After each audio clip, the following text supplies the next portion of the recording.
He is the Alpha and Omega. He is the beginning and the end.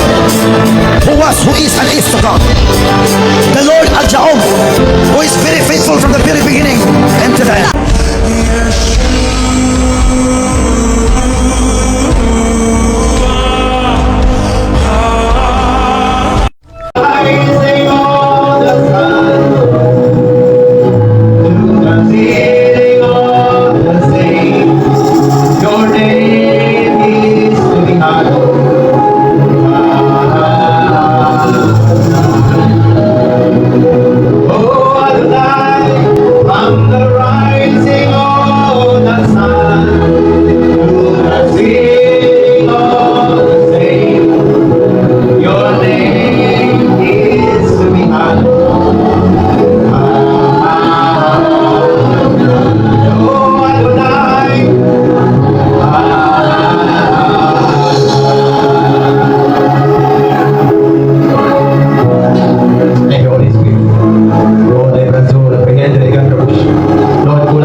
That we will never be contented, oh God. Lord, sa pag-uwi namin sa aming tahanan, there will be another level of happiness sa aming puso. Your name is to be honored.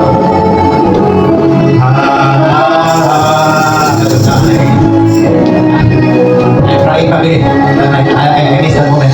Yan po yung sustainer ko. Yes, we can worship with music, with instrumental, with His witness. Madali lang po namin si Holy Spirit. At alam ko po, family, either we like it or not, nandito tayo sa gawain ngayon, uhaw tayo. For more of the Lord.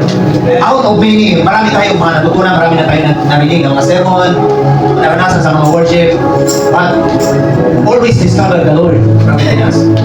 Malagi ko pang sinasabi, family, Corinthians 7 verse 9, hindi pa nakikita ng ating mga mata, narinig ng ating mga tenga, araw ng ating isipan, or even our heart that could say, what God has prepared those who love Him. Are we love the Lord? Amen. Praise our hands for the Lord. And close your eyes. Now I impart to you now, Father, in the name of Jesus, what have you done to the prophet of this nation? What is experience? Lord, we are not here, Lord, for a religious activity. We are here for the revelation of the Holy Ghost.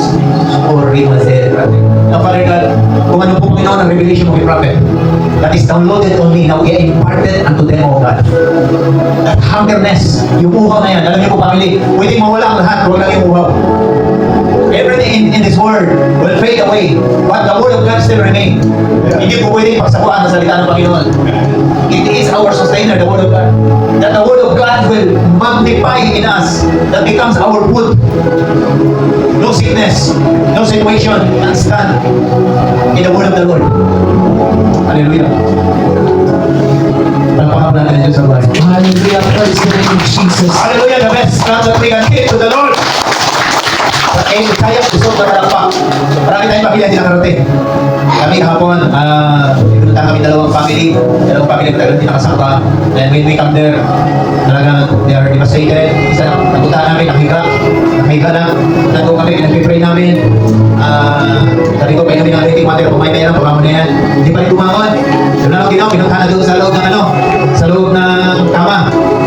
Sometimes we need to act according to our faith. Tatay, makatayo. Amen. Tapos yung asawa niya is may lumang sugat dito. 2 months na yata. Pinagtataka ko 2 months na bakit. Parang nandun pa rin sa post niya. Kaya pag nag-usap sa'yo si Holy Spirit, pag sinabi, butahan talaga. Amen. Amen. That's why we need to be sensitive in spirit. Amen. Maraming aanihin. Pero kailangan ng mga maggagawa. Amen. Amen. Hallelujah. Now, first time. Yeah, wow. Welcome, Brother Alan. Welcome to the family. Napakaw natin ito sa buhay. Praise the name of Jesus. Gusto kong tuloy yung topic natin about yung topic ni Prophet doon sa from Egypt to the Promised Land. Kasi gusto ko siyang ilagay sa screen. Gusto ko magkaroon kayo ng copy. Okay? That the same spirit na namin, yung Egyptian spirit, Pharaoh spirit, the Red Sea, the spirit behind the Red Sea, in the wilderness, before sila pupunta doon sa Promised Land, the same spirit na ating pulas. Kaya gusto ko siyang i-dig-deepen para masalo natin kaintindihan. Amen. Hindi natin alam, we are already captivated by the Egyptian Egyptian spirit. And the Pharaoh spirit, yung takot. Diba? Now, pero, ang gusto lang mangyari ng Panginoon, yung transformation na mangyari. Kasi 430 years, parang ang gusto nila, adapt na nila yung situation. Na hindi open po yung Exodus chapter 14 verse 12. Okay? Sabi, hindi ba bago tayo umalis? Sabi ito ng mga Israelita kay Moises, sinabi na namin sa iyo na ganito, na ang aming sasabitin. Sinabi na namin sa iyo na huwag mo na kami pakialaman at pabayaan na lamang kami manatiling alipin sa Egypto. Sapagkat gusto pa namin maging alipin kaysa mamatay kami dito sa ilang. Look at that. Nakalimutan na nila yung miracle na ipinagawa ng Panginoon, na ginawa ng Panginoon out of that place. Nalimutan na nila yun. And there's a lot of miracles sa buhay natin nakakalimutan natin. And because of a single situation, nadadala yung emotion natin. Nakakalimutan na natin ang promises ng Panginoon. Kaya right now, gusto ko, bago natin balikan next week, yung going to the promised land, iset up na natin ang ating isipan, yung tinatawag na the power of change. Yung kapangyarihan, pagpapahago ng atin, pagpapahago mula sa ating being as an old creation to be a new creation. Are we ready for it, family? Amen. Marami pang hindi ready. Amen! Are we ready, family? Amen. Yung mga Israelita, mas gusto nila manatili sa Hinto na alipin kaysa manatili doon sa Greder sa akala nila doon na sila mamamatay. Di ba? So, sa sitwasyon natin ngayon, akala natin hanggang ganyan lang yung makainan natin. Pero you don't even know na from your weakness, from your nothingness, diyan ka gagamitin ng Panginoon. Amen. Hanapin mo lang yung kalakasan mo sa kabila ng iyong kahinaan. Amen! Now, can we open our Bible so in the book of John chapter 5 verse 5, maalala yung istorya ng isang 38 years old na paralitiko. Pero mo, 38 years old po yan, ha? Okay? But that moment nung tinanong siya ng Panginoon, gusto mo ba bumalik? Sino ba naman ayaw bumalik? Pero ang sabi ng Panginoon, okay, magaling ka na, take up your mat, at lumakad ka, at instantly nakalakad yung 38 years old na paralisado. And afterwards, umalis na si Jesus. Pero gulong-gulo yung 38 years old na yun. Kasi tinanong siya, paano ka nakalakad na ganyan? Marami nagtanong sa kanya. Hanggang pumunta siya sa Jerusalem, verse 40. Sa Tagalog, hindi nagtagal, nakita ni Jesus sa templo, ang taong pinagaling niya, at sinabihan niya, magaling ka na ngayon. Huwag ka nang magkasala pa, at baka mas masama pa ang mangyari sa iyo. And afterwards, Jesus find him in the temple and he said, behold, you are now behold, magaling ka na. Go and sin no more. Baka mas malala pa ang mangyari sa iyo. With the same story, in the book of John chapter 8 verse 11, kung maalala natin yung istorya ng isang prostitute woman. Alam natin ang istorya. The moment na hinusgahan siya ng mga Pariseo para hanapan ng mali si Jesus, inaharap sa kanya isang prostitute woman. Jesus, Guro, ito babae na ito, nagkasala ito, adultery. And you know the story. Gusto na nila patayin yung babae sa pamamagitan ng pagkato. Pero the Lord Jesus Christ is stand. Ganun si Lord. Kapag mag-surrender ka sa Kanya, He is always standing with you. Amen. Amen! Sino sa iyo may pagkakasala siya muna pumato? That moment, sila nagpiliting. Sometimes, kulang natin. We are less being sensitive in the Holy Spirit. Kaya sometimes, instead na mag-guilty tayo na hindi natin kaya, ang napupunta sa ating puso yung condemnation ni Satan. Di ba? Sabi ni Satan, mahina ka, hindi mo yan kaya. Pero huwag tayong makinig. In the wiles of the devil, yung mga boses ng tao may. Hallelujah. Bakit? Ito yung magandang family. Nung sinabi ni Jesus, sabi niya sa babae, go and sin no more. Sabi nung sa 38 years old, na paralisado nung gumaling, nung makita niya sa templo, go and sin no more. Prophetic understanding, pag sinabi ng Panginoon, go, ibig sabihin, malaya ka na. Amen. Amen. Doon sa cross ng Kalbaryo, pinalaya na tayo ng Panginoon doon. Minsan bumabalik na tayo sa cross. Eh pagdating na Semana Santa, meron pang nagpipinitensya. Kailangan pa ba yun? Alam niyo po, great abomination yun. Kulang na lang sabihin ng Panginoon, hindi ka ba makontento sa paghihirap na ginawa ko? Kailangan pang kahirapan ng iyong sarili. Sometimes ganoon tayo. Ginagawa natin sa sarili natin kakayahan. Ay meron naman tayong Diyos. Di ba, Lord? I do my best. Ako din ang pag-pray. Sabi niya, gusto ko makapasa ng law. Wala dito yung isa, di ba? Yung sino yun? Isang nag-testimony ng paraan. Yung engineer, nakapasa. That moment kung sinabi niya, naalala ko yung babae na yun. Sabi ko, kung ano, dinigara ko sa'yo, kung ano yung nangyari sa pinag-pray ko, mangyayari din sa'yo. Amen. And I feel something very different. Nakakulang ko yun. Because, yung if you're sensitive to the Spirit, you feel something. Merong instruction si Lord. Sabi ko in that prayer, it is not about yung desire mo lang. It is about restoration. Amen. Hindi lang yung desire niya makapasa. But literally, meron siyang problema sa relationship. The very night out of the sun, he cried. He cried. Because the Holy Spirit will speak to you. Amen. Hallelujah. Pag sinabi ng Panginoon ko, ibig sabihin, malaya na tayo, pamilya. Nandito tayo sa sambahan para hindi hanapin yung kanyang presensya. Aha! We are here to celebrate the presence of the Lord. Kasi kadalasan, mali yung ating motive. Pupunta ako sa sambahan. Kasi, magpapahiling ako. Pero pa, tinanong mo, kumusta po pamilya? Bakit hindi kayo nakapasyal? Atin po kayo next week. Doon sa inagawa, marami. Pastor, hindi na pupunta, magaling na daw. Amen. So, no. Yung pagpunta natin sa gawain, gamot po yan. Basta tama yung intention natin, Lord, pupunta ako doon. Dahil yung ginawa mo sa akin on the second day, because our first day is Sunday. Ang ating first day is Sunday, hindi Monday. Nasanay tayo Monday, kasi Monday yung ating trabaho. Kaya mali ka ng engagement. Kung isip natin, ang first day natin Sunday, naging tama yung first day natin, the rest, magiging tama yan. Amen. Amen. Kaya there is a struggle. Kaya pagdating natin sa Sunday, Saturday pa lang, ng bulsa, wala ko basa, hindi na ako magpunta sa samahan. Hallelujah. Those are spirit of Egyptian spirit. The spirit of limitation. Pag sinabi ng Panginoon, go and sin no more.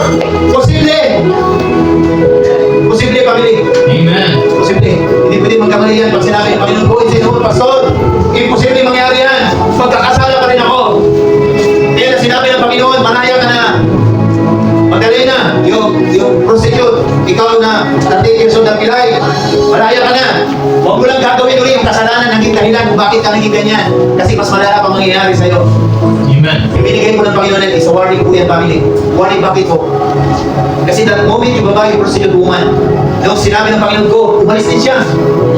Pero habang nagdalakad siya, sometimes pag nagbabasa ng salita, you need to be exaggerated. Parang ilalagay mo yung sarili ko doon. Paano kaya kung sa posisyon ako ni Maria Magdalena? Di ba? Amen. Masarap magbasa ng Bible para ikaw yung eksena doon. Amen. Amen. Sabi ng Panginoon ko, ay umalis na yung babae. Pero naisip niya, parang imposible mangyari, hindi ako magkasala ulit. If you read in the book of Hosea, chapter 3, basahin niyo yan. Hosea chapter 3, verse 1. Oh, very good. Ayan. Hosea chapter 3, verse 1. Thank you, Jesus. Alam ko, familiar kayo sa history. If you are a Bible reader, kilala niyo sa Hosea. Sabi dito, sinabi sa akin ni Yahweh, umalis ka muli at ipakita mo ang pag-ibig sa iyong asawa. Bagaman siya ay nanangalo niya, sapagkat mahal pa rin ni Yahweh ang Israel, the representation of the love of Jesus in Israel. Kahit paulit-ulit na nagkasala, kahit paulit-ulit ang mga Israelita, nagsampa sa Diyos-Diyosan. At kilala niyo ba si Hosea? Sino yung pangasawa niya? Ano pangasawa niya? Si Gomer. Si Gomer, isang prostitute. Nung inutusan siya ng Panginoon, pakasalan mo siya. Pinakasalan niya at binili niya pa sa malaking halaga para hindi manatili maging alipin. Pero that moment, yung babae si Gomer, kinuha siya ni Hosea, isang propeta, pinakasalan na rin yung utos ng Panginoon. But that moment, bumalik sa dating kasalanan si Gomer. Kaya sabi niya sa verse 1, then said the Lord unto me, go again. Puntahan mo yung babae, mahalin mo siya uli, kunin mo siya uli. Ganyan yung love the Lord. Ang love ng Panginoon, ay paulit-ulit tayo magkamali. Nandiyan siya, He is always standing with us. Huwag mo pasanin yung cross mo, na ikaw lang yung pumapasan. Yung cross na yun, kahit dalawa yan, left and right, hayaan mo sila nakapasan sa kabila. Di ba? Amen. Masarap magpasan pag may kasama. Amen. Naranasan niya ni Jesus.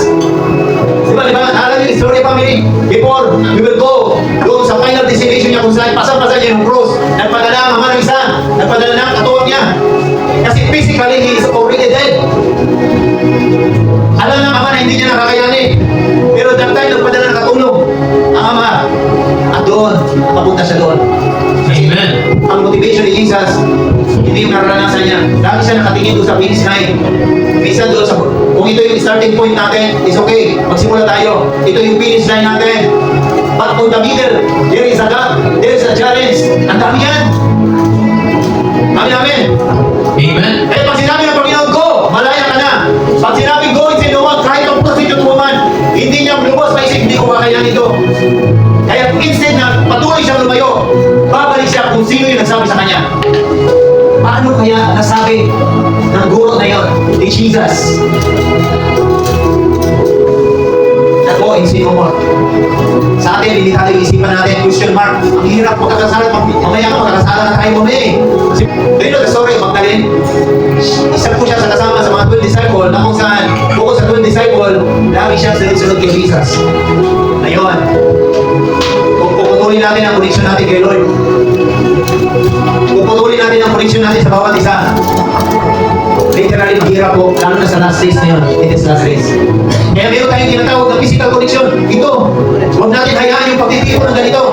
According to the Bible, Hebrews chapter 10 verse 25, huwag natin hayaan ang pagtitipon ng ganito. Amen. Nakasa tayo. Don't you even know yung testimony kanina ni Brother Alan, yung testimony kanina ni Brother Gab?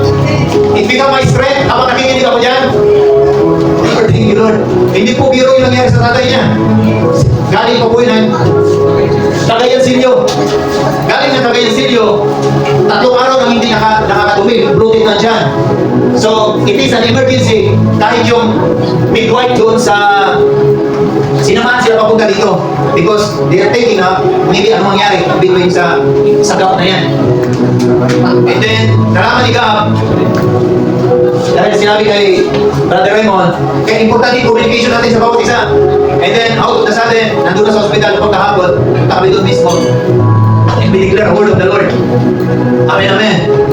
Ayan po, kalabas na lang. Kalabas na. Okay, kagaling Jesus. Hallelujah. Thank you, Amen. Jesus. Basta paniwalaan na natin yung mga declaration. Kalabakan natin ang Jesus. Praise the Lord. Amen. So it means family, go and sin no more. It's hard na hindi tayo magkasalo ulit. Pero sunod na tayo ni Jesus. Okay po? Kasi siya lang yung may kakayahan na tanggapin ka ulit. Pwede sa iba sumunod ka. Pero yung mga parasig, they will become judgeful unto you. Yung asawa ni Hosea, si Gomer, balik siya ulit doon sa magiging prostitute. Mas gugustuhin niya yung maging alipin kaysa yung pagbabago. Kaya itong topic natin, i-set up na natin, bakit tayo nandito sa Charo. This is not about the new doctrine. Hindi ito bagong doktrina. Matagal na doktrina na to. Doktrina to ni Jesus. Amen. Amen! That's why the book of Acts chapter 19 verse 6, doon si Apostol Paul, naglihan siya doon sa mga disciple ni John the Baptist. Naglihan siya doon. And immediately, kasi hindi nila kilala si Holy Spirit. Acts chapter 19 verse 6, sabi dito, and when Paul had laid hands upon them, the Holy Spirit come upon them, and they speak at tongues and prophesy, they receive a new level of strength. Yung paglihans ko po sa inyo, yan po yan.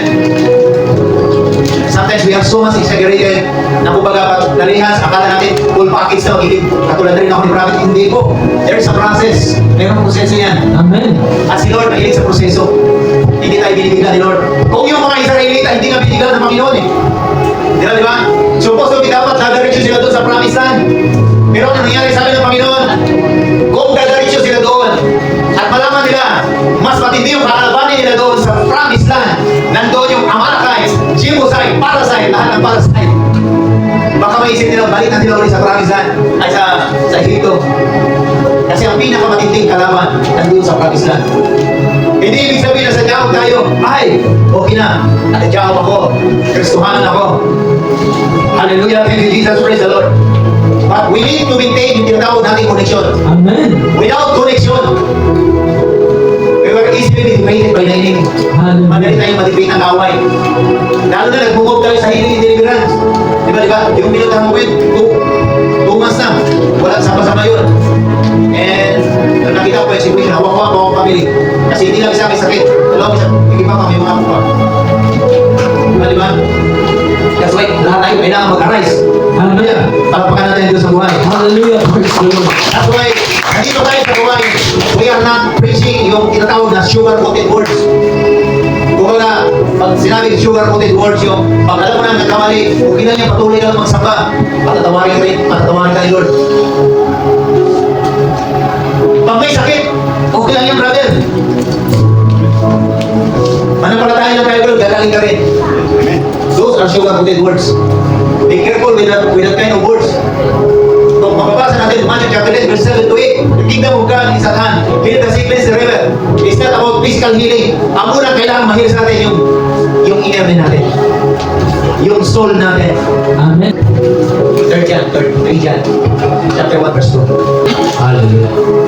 Ang sabi ko dyan, pamilya, binabit, I wish above all things that you may prosper in health and even our soul prosper. Hindi lang kalusugan, kundi yung soul natin maging prosperous. Ang ating kalusugan and even our soul. Ito, yung soul natin. Pero paano magiging prosperous yung soul natin kung contaminated yung flesh natin? Marirecover lang yung flesh natin kung marirestore yung soul natin sa pamagitan ng spirit. Kasi we are moving in the 3 dimension. Tatlong persona tayo. Spirit, soul, and body. Spirit, soul, yung body. Kaya ang unang dapat mabago yung ating isipan. Principle talaga.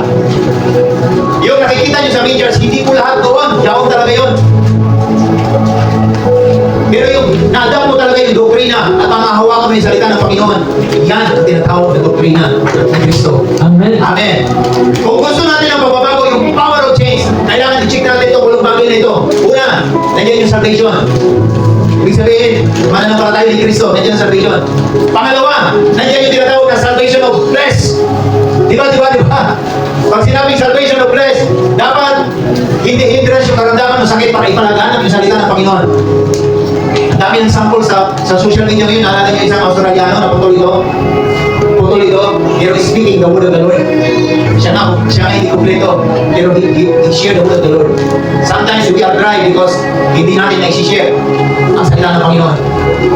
Dahil sa moment, sa bahay, pag-pray ako ng pray, hindi po kayo mapakali. Kung wala akong schedule na labas, tatawag po ako yan. Amen. Yan po yung strength ko. Yan ang totoong doktrina.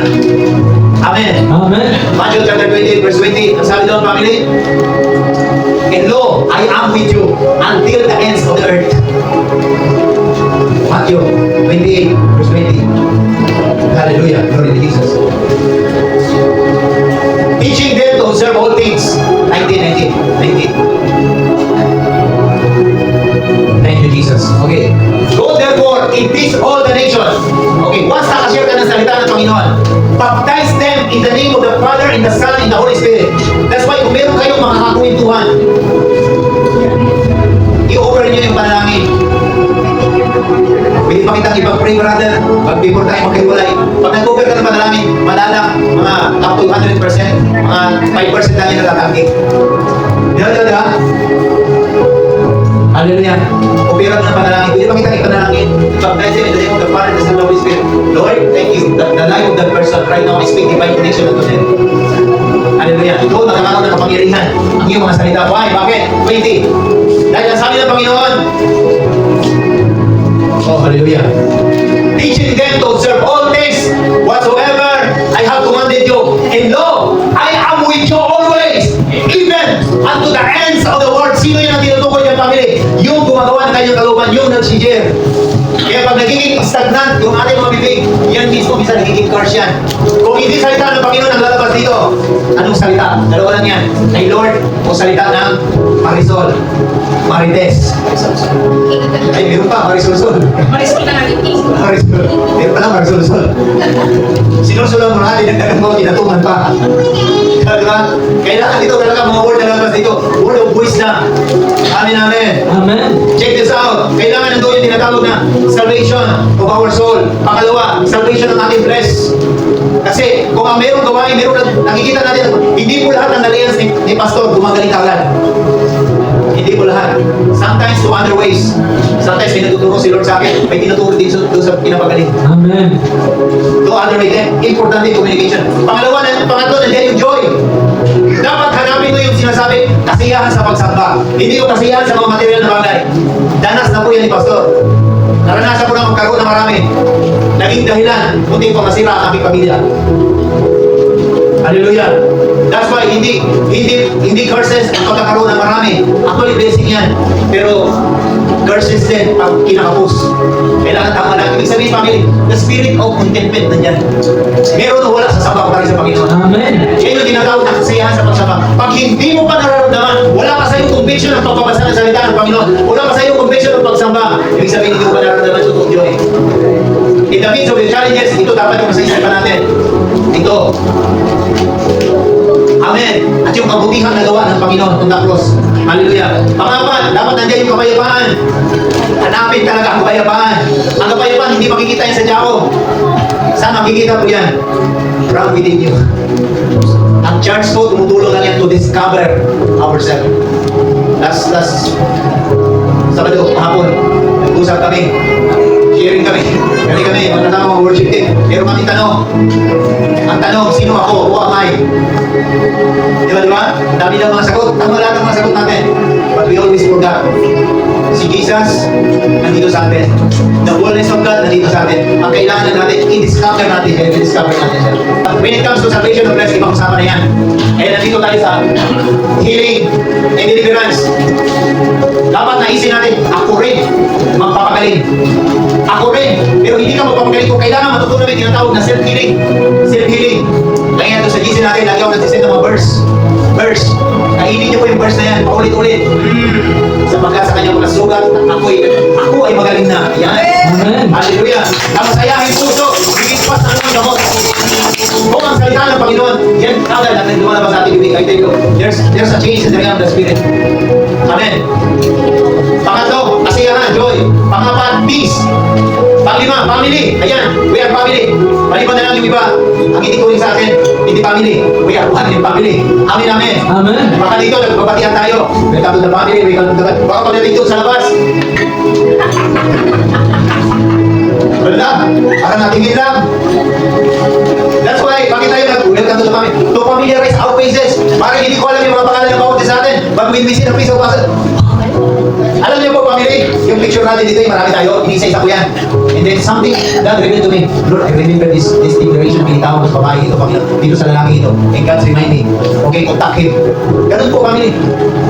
Be intentional. Akala niyo, picture-picture lang tayo, ha? That's why, ganun din, kabisaduhin natin yung na. Minsan nakakalimutan na natin yung faces ng mga natin sa buhay, ha? Okay, unahin natin sila.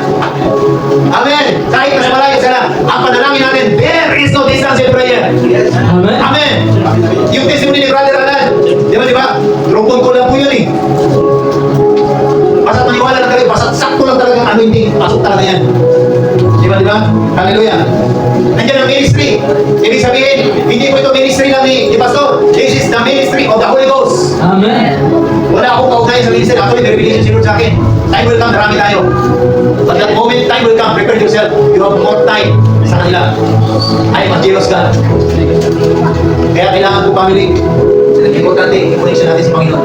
Ang pagkami natin, madali lang yan. Madali lang yan. That's why I-impart to you. Dahil ang mabago talaga ang isipan ko, Panginoon. Dapat, ang desire natin, ikaw mismo gamitin ng Panginoon kasi mayroong ministry na binigay ng Panginoon sa atin. Our first ministry is our family. Amen. Panganing pera. Ayan, lagi sinasabi namin sa amin ni Prophet. Sabi niya na, sa ministry, always prophesy about financial blessing. Kailangan balance yan. Hindi porket marami ng pera, nakalimutan ang gawain. Di ba? Dapat mas marami magpapala, mas lalo maging maraming time kilo. Amen. Sino gusto ko ang tithes ngayon, 10% lang. Next week, ang ina-tithes mo, Lord, nagdagdag ko to, magiging 15%. I-desire po natin yan. Because the more we desire, the more God will increase. But the Lord God cannot test us. I-test tayo ng Panginoon saan? In our greediness. Di ba? Kaya sa tayo sinoperate, pag sinabing 10%, dahil diniless ka ng Panginoon sa 1,000, magkano 10%? 100 pesos. Di ba? Ayaw ibigay, kaya yan. Amen. Kaya diniless ka ng Panginoon ngayon. Ginawa niya ilan? 10,000. Magkano 10%? 1,000. Ayaw ibigay, kaya yan, Pastor.